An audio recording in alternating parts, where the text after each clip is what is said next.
नमस्कार, आप देख रहे हैं आवाज न्यूज। मैं हूं वीना सिंह और अब नजर डालते हैं आज की प्रमुख खबरों पर। अंबिकापुर शहर में राम मंदिर भूमि पूजन को लेकर लोगों में काफी उत्साह देखने को मिला।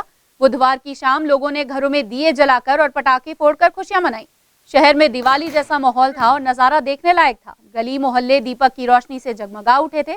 इधर शहर के एक परिवार की बुजुर्ग महिला ने बताया कि आज मैं 70 साल की हो चुकी हूँ और मुझे बहुत खुशी है कि आज के दिन राम मंदिर का शिलान्यास किया गया।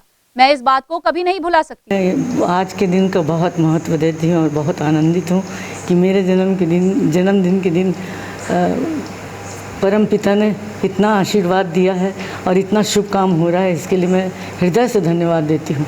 वहीं स्थानीय वार्डों के पार्षदों ने भी राम मंदिर निर्माण को लेकर खुशी जताई और कहा कि इतने सालों बाद राम मंदिर बनने जा रहा है, जिसे लेकर आज हम बहुत खुश हैं।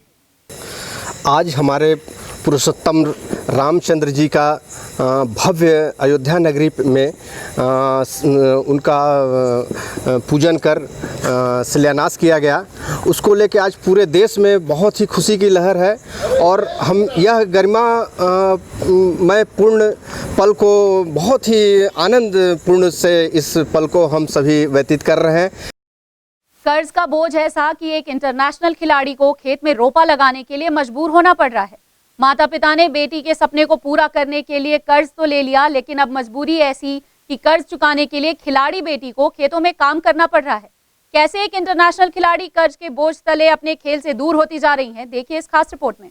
बेटी विदेश में खेल सके, इसके लिए माता पिता ने जमीन गिरवी रखकर कर्ज लिया, लेकिन अब कर्ज चुकाने के लिए इंटरनेशनल प्लेयर को खेतों में धान रोपाई का काम करना पड़ रहा है। कुश्ती की इंटरनेशनल और तीरंदाज की नेशनल प्लेयर सरगुजा जिले के बतौली विकास खंड के ग्राम कछारडीह की नेहा कुजूर इन दिनों अपने माता पिता के साथ खेत में धान की रोपाई का काम कर रही है। इंटरनेशनल होनहार खिलाड़ी और माटी पुत्र किसान की बेटी नेहा कुजूर खेतों में इसलिए काम कर रही हैं ताकि वे विदेश में आयोजित खेल प्रतियोगिता में उनके शामिल होने के लिए माता पिता द्वारा खेत गिरवी रखकर लिया गया कर्ज धान बेचकर पटा सकें। इधर नेहा कुजूर ने बताया कि उनके पिता गांव कोटवार हैं और उनके पिता के पास इतनी आमदनी नहीं है कि वे उन्हें विदेश भेज पाए। इसलिए वर्ष 2019 में जब अंतर्राष्ट्रीय प्रतियोगिता में नेहा थाईलैंड जाने वाली थी, तब उनके मजबूर पिता ने 30,000 रुपए में अपना खेत गिरवी रख दिया था। नेहा पासपोर्ट बनवाकर दिल्ली तक गयी, लेकिन नाबालिग होने के कारण और साथ में अभिभावकों के न होने के कारण उन्हें विदेश नहीं जाने दिया गया। नेहा को खेल के क्षेत्र में कई बार देश विदेश में शील्ड और प्रमाण पत्र से भी नवाजा गया है। यही नहीं, नेहा नेपाल सहित कई देशों में आयोजित प्रतिस्पर्धाओं में भी अपनी सहभागिता निभा चुकी हैं। पिताजी शांति कोटवार तहसील में कोटवार हैं। अंबिकापुर फर्स्ट खेलने गई थी, उसके बाद वहां से चयनित होकर रायपुर गई थी। फिर रायपुर से वहां डायरेक्ट ओपन गेम गई थी इंटरनेशनल नेपाल में। वहीं से मेरा थाईलैंड चयन हुआ था, जिसके कारण वहाँ ज़्यादा पैसा लग रहा था, तो उसके कारण मेरे मम्मी पापा लोग वहाँ कर्ज लिए थे, तो उसी को पटाने के लिए यहाँ हम लोग के यहाँ रोपा लगा रहे हैं। और रोपा तो मैं लगाती हूँ, लेकिन इस बार दूसरों का भी हेल्प कर रही हूँ और अपना भी लगा रही हूँ, ताकि कर्ज पटा करके मैं आगे अच्छी खिलाड़ी बन सकूं और अपनी क्षेत्र का नाम रोशन कर सकूं। नेहा कुजूर के पिता विदेश्वर कुजूर ने बताया कि वे कोटवार हैं और खेती किसानी कर अपना जीवन यापन करते हैं। पिता ने कहा कि उन्होंने अपनी बेटी के अंतर्राष्ट्रीय स्तर पर खेलने के लिए कर्ज लिया था, जिसे पटाने में उनकी बेटी नेहा उनकी बहुत मदद कर रही है। नेहा कुजूर उनके साथ अपने घर के पूरे कामकाज सहित खेतों में रोपाई करने का काम करती हैं, ताकि उन्हें ज्यादा परेशानी ना हो और खेती के सीजन में वह खेतों में रोपाई करने का काम करती हैं, जिससे कुछ और आमदनी मिल सके। और बतौली तहसील में कोटवार का पद में काम करता हूँ। और आपकी बेटी नेहा कुजूर, मेरा बेटी नेहा कुजूर अंतर्राष्ट्रीय खिलाड़ी होने के नाते खेल भावना से खेलती है और हम लोग अभी सहयोग के लिए रोपा लगवाने का कार्य में हम लोग को सहयोग कर रही है। मेरा बेटी रोपा लगाने में मदद कर रही है। जो हम लोग कर्ज लिए थे वो हम लोग का पूरा होने में सहयोग कर रही है। अच्छे खिलाड़ी देखना चाहते हैं अंतर्राष्ट्रीय खेल में और आगे जाना चाहती है, हमारा छत्तीसगढ़ का नाम रोशन करना चाहती है। बहरहाल अब यह देखना होगा कि कुश्ती और तीरंदाज में देश का नाम रोशन करने वाली खिलाड़ी नेहा कुजूर की खेल प्रतिभा कर्ज तले दबकर रह जाती है या सरकार और प्रशासन इस खिलाड़ी की मदद के लिए आगे आते हैं। अंबिकापुर शहर में कोरोना संक्रमित व्यक्ति का गुरुवार की सुबह अंतिम संस्कार किया गया। यह पहला मामला था कि किसी कोरोना से संक्रमित व्यक्ति की मौत के बाद अंतिम संस्कार शहर में हुआ है। परिजनों ने पीपीई किट पहनकर मुखाग्नि दी। सुरक्षा को देखते हुए अंतिम संस्कार वाले क्षेत्र में लोगों को 500 मीटर दूर रहने की हिदायत प्रशासन ने दी थी। अंबिकापुर निवासी कोरोना पॉजिटिव बुजुर्ग की एम्स रायपुर में इलाज के दौरान मंगलवार की दोपहर हार्ट अटैक से मौत हो गई थी। रायपुर से उनका शव अंबिकापुर लाया गया। गुरुवार को उनका अंतिम संस्कार किया गया। अंबिकापुर के लिए यह पहला मामला था जब किसी अंतिम संस्कार में कुछ लोग ही शामिल हो पाए और वह भी पीपीई किट पहनकर। सूचना पाकर एडिशनल एसपी भी वहां पहुंचे थे। उन्होंने लोगों को काफी दूर ही रहने की हिदायत दे रखी थी। गौरतलब है कि अंबिकापुर के दर्रीपारा क्षेत्र निवासी एक बुजुर्ग की तबियत खराब होने पर निजी अस्पताल में वे भर्ती थे। इसी बीच वे अपने बेटे के संपर्क में आकर कोरोना से संक्रमित हो गए थे। ऐसे में उन्हें रायपुर एम्स रेफर कर दिया गया था। इसी बीच इलाज के दौरान 2 बार आए हार्ट अटैक के बाद 4 अगस्त को उनकी मौत हो गई थी। स्वास्थ्य विभाग व परिजनों द्वारा उनका शव अंबिकापुर लाया गया। गुरुवार की सुबह उनका अंतिम संस्कार गंगापुर इलाके स्थित मुक्तिधाम में किया गया। इस दौरान उनके एक परिजन ने पीपीई किट पहनकर उन्हें मुखाग्नि दी, जबकि कुछ अन्य लोग काफी दूर ही खड़े रहे। पुलिस द्वारा उन्हें पास जाने से मना किया गया था। कोई उस जगह के पास न जाए, इस कारण एडिशनल एसपी भी नजर बनाए हुए थे। खबरों का सिलसिला जारी रहेगा। लौटते एक छोटे से ब्रेक के बाद।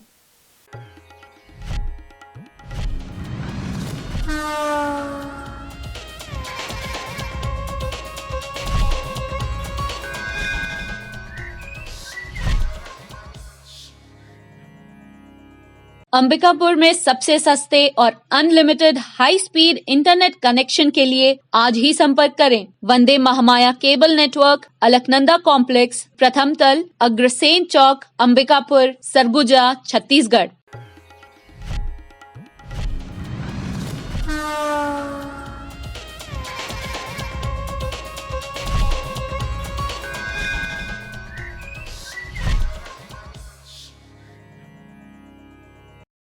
ब्रेक के बाद आपका स्वागत है। बढ़ते हैं अगले खबर की ओर। मुख्यमंत्री भूपेश बघेल ने 7 अगस्त से लॉकडाउन हटाने का निर्णय लिया है। लॉकडाउन हटाने के बाद सरगुजा जिले में कोरोना संक्रमितों के ग्राफ में इजाफा हो सकता है। अब कोविड-19 के चेन को तोड़ने के लिए स्वास्थ्य विभाग के सामने बड़ी चुनौती है, जिससे निपटने के लिए स्वास्थ्य विभाग ने अभी से रणनीतियां बनाना शुरू कर दिया है। प्रदेश में हो रहे आर्थिक नुकसान को देखते हुए मुख्यमंत्री भूपेश बघेल ने 7 अगस्त से लॉकडाउन हटाने का निर्णय लिया है। ऐसे में स्वास्थ्य विभाग के सामने एक बड़ी चुनौती है कि कोविड-19 के संक्रमण को कैसे रोका जाए। इसे लेकर स्वास्थ्य विभाग ने एक रणनीति बनाई है। लॉकडाउन हटते ही स्वास्थ्य विभाग रोजाना 500 लोगों का सैंपल लेगा, ताकि सरगुजा जिले में ज्यादा से ज्यादा व्यक्तियों की सैंपलिंग हो सके। वर्तमान की बात करें तो सरगुजा जिले में 3 पद्धतियों से कोविड-19 की जांच होनी शुरू हो चुकी है। जिले में आरटीपीसीआर, ट्रूनैट एवं एंटीजन के जरिए कोविड की जांच की जा रही है। जिला स्वास्थ्य अधिकारी पीएस सिसोदिया ने जानकारी देते हुए बताया कि रोजाना 500 लोगों का सैंपल लिया जाएगा। इन 500 लोगों में से 24 घंटे के भीतर तीनों पद्धतियों से 200 लोगों की रिपोर्ट आ जाएगी। ऐसे में पता लगाया जा सकेगा कि सरगुजा में कोरोना वायरस की स्थिति क्या है। लॉकडाउन हटने के बाद कोरोना संक्रमण के खतरे को देखते हुए उन्होंने लोगों से अपील की है कि नागरिक मास्क लगाएं, कम से कम 6 फीट की दूरी बनाकर अन्य किसी व्यक्ति से बात करें, निरंतर हाथ धोते रहें, साथ ही भीड़ भाड़ वाले जगहों पर जाने से बचें। इसके अलावा उन्होंने बताया कि मार्च के महीने से अब तक जिले में कुल 11,165 लोगों का सैंपल लेकर जांच किया जा चुका है। वहीं जिले में अब तक कुल कोरोना संक्रमित 242 मरीज मिले हैं, जिनमें सर्वाधिक मरीज अंबिकापुर शहर से हैं। शहर में कुल 196 मरीजों की पुष्टि हुई है। वर्तमान की स्थिति में एक्टिव केस की संख्या मात्र 24 है। वहीं 242 मरीजों में से 2 मरीजों की कोरोना से मौत हो चुकी है। स्वास्थ्य विभाग की माने तो सरगुजा जिला सैंपलिंग के मामले में प्रदेश में तीसरे स्थान पर बना हुआ है। जिला स्वास्थ्य अधिकारी ने दावा किया कि आने वाले दिनों में सरगुजा जिला सैंपल को लेकर कोविड-19 की जांच के मामले में जनसंख्या के आधार पर प्रदेश में पहले स्थान पर पहुंच जाएगा। हमारे द्वारा रणनीति जो है अब लॉकडाउन के फेज़ में जो खासतौर से 4 प्रमुख संदेश हैं, जो मैं बोलता हूँ 4 कदम, जो मेरा एक मैसेज है यहाँ के लिए। पहला कदम है मास्क लगाना, दूसरा कदम है 6 फीट की दूरी रखना, तीसरा कदम है हाथ को साफ करना और चौथा कदम है भीड़ भाड़ वाले स्थान पे ना जाएं। अगर ये चीज़ किया जाएगा तो न तो बीमार पड़ेगा आदमी, न किसी को कोरोना हो सकता है। और दूसरा स्ट्रेटजी है टेस्ट टेस्ट की संख्या को अत्यधिक बढ़ाना है हमको। कम से कम 400 से 500 पर डे करने के सैंपल करेंगे और उसका रिपोर्ट लगभग हमारे पास तीनों संसाधन है, तो RT-PCR से भी आ जाएगा, TrueNAT से भी आ जाएगा, एंटीजन से भी आ जाएगा। तो उम्मीद है कि हमको जो डिले होता था 3 से 5 दिन का, वो हमको 12 घंटे के अंदर में रिपोर्ट। एक स्ट्रेटजी बनाई है कि ऐसे जगह पे जहाँ पे बहुत ज़्यादा केसेस आए हैं, उन जगहों पे हम एक्टिव सर्विलेंसेस दल के द्वारा, मैं कुछ NGO से अभी संपर्क कर रहा हूँ, कुछ जनप्रतिनिधियों से, NCC स्काउट के लड़कों से, बच्चों से, कि वो आगे आएँ और हमको इन चीज़ों को, जो ख़ास तौर से जिनको बीमारी है, जो संपर्क में आए हैं, प्राइमरी कॉन्टैक्ट, सेकेंडरी कॉन्टैक्ट, या फिर जहाँ पे बुखार, सर्दी, खांसी, या जो हमारे फार्मासिस्ट भाई हैं जिनके पास में दवा लेने जाते हैं, वो लोग भी अगर हमको नाम लिख के व्हाट्सएप में कर दें तो हम सफल हो जाएंगे। सोशल मीडिया में राम भगवान के प्रति किए गए आपत्तिजनक पोस्ट को लेकर केसरिया हिंदुस्तान निर्माण संघ के कार्यकर्ता कोतवाली थाने में शिकायत दर्ज कराने पहुंचे। केसरिया हिंदुस्तान निर्माण संघ के जिला उपाध्यक्ष चंद्र प्रकाश दुबे ने बताया कि संगठन के एक कार्यकर्ता हेमंत कुमार केसरी के द्वारा अपने फेसबुक अकाउंट में राम भगवान से संबंधित एक पोस्ट डाला गया था, जिस पर अवधेश दुबे नाम के फेसबुक अकाउंट से राम भगवान को लेकर कमेंट बॉक्स में अभद्र टिप्पणी की गई। इसके बाद केसरिया हिंदुस्तान निर्माण संघ के कार्यकर्ता श्री राम के प्रति किए गए अभद्र टिप्पणी की शिकायत लेकर कोतवाली थाने पहुंचे। में शिकायत हम ये करने आए थे कि हमारे संगठन का एक सदस्य है हेमंत कुमार केसरी, जिसके फेसबुक पे एक पोस्ट हुआ था।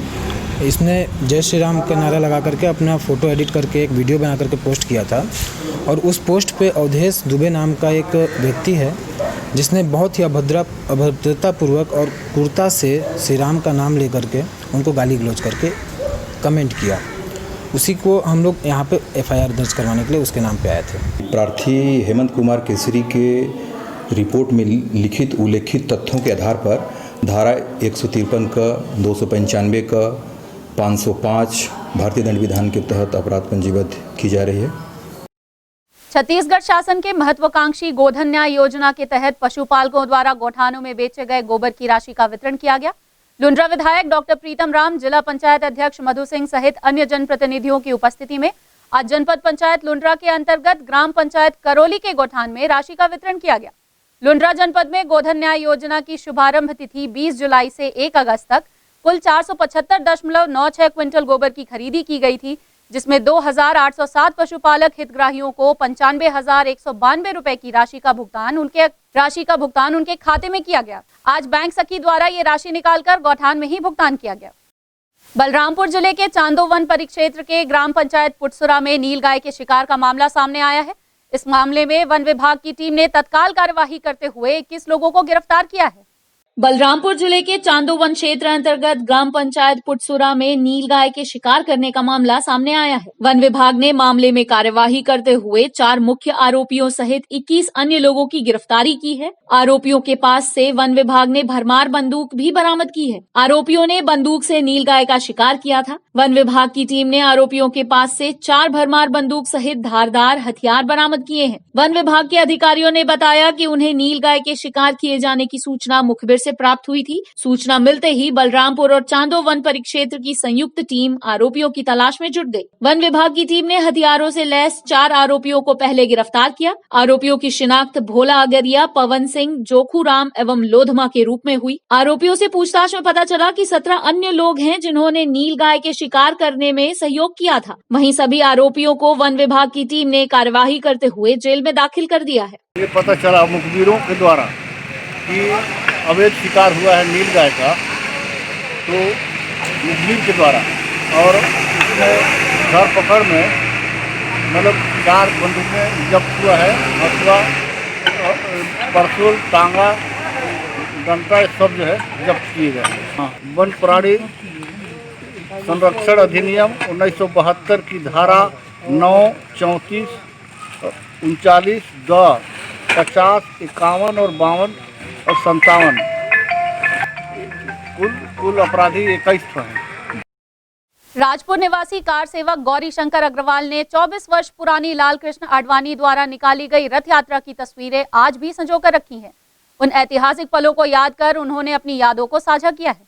देश में बुधवार का दिन ऐतिहासिक रहा। इतिहास के स्वर्णिम पन्नों में यह दिन दर्ज भी हो गया है। सदियों का इंतजार खत्म होने के बाद देश के प्रधानमंत्री नरेंद्र मोदी ने अयोध्या में राम मंदिर के लिए भूमि पूजन किया। आज से लगभग 24 साल पहले वर्ष 1996 में भाजपा के वरिष्ठ नेता लाल कृष्ण आडवाणी ने राम मंदिर के लिए पूरे देश में रथ यात्रा निकाली थी और इसके लिए वे जेल भी गए थे। लाल कृष्ण आडवाणी ने जब अपनी रथ यात्रा निकाली थी तब वे बलरामपुर जिले के राजपुर भी पहुंचे थे और यहाँ सभा को भी संबोधित किया था। लाल कृष्ण आडवाणी के उस रथ यात्रा की तस्वीरें आज भी सुरक्षित हैं और कार सेवक के रूप में अयोध्या गए गौरी शंकर अग्रवाल ने उसे अपने पास सुरक्षित रखा है। गौरी शंकर अग्रवाल ने बताया कि उस समय जब राम मंदिर के लिए लाल कृष्ण आडवाणी राजपुर पहुंचे थे तो लोगों में खासा उत्साह था। यहाँ से होते हुए वे बिहार गए थे जहाँ लालू यादव ने उन्हें जेल भिजवा दिया था। गौरी शंकर अग्रवाल ने बताया कि उस समय जो लोगों की भावना श्री राम के प्रति थी और जो आस्था थी वो आज भी जीवित है। उस दौरान की तस्वीरें बताती हैं कि उस समय लोग राम मंदिर के लिए जितने ललायित थे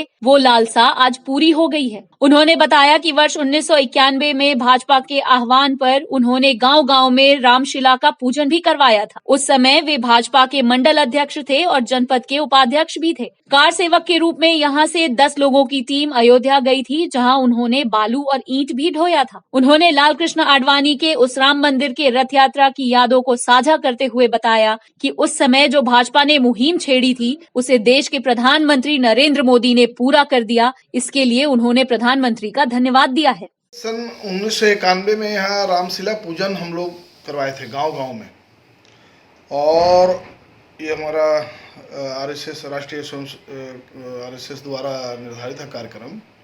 मैं उसमें भाजपा का मंडल अध्यक्ष था और 6 दिसंबर 1992 में हम लोग यहाँ से राजपुर से 10 लोग कार सेवक के रूप में गए थे अयोध्या।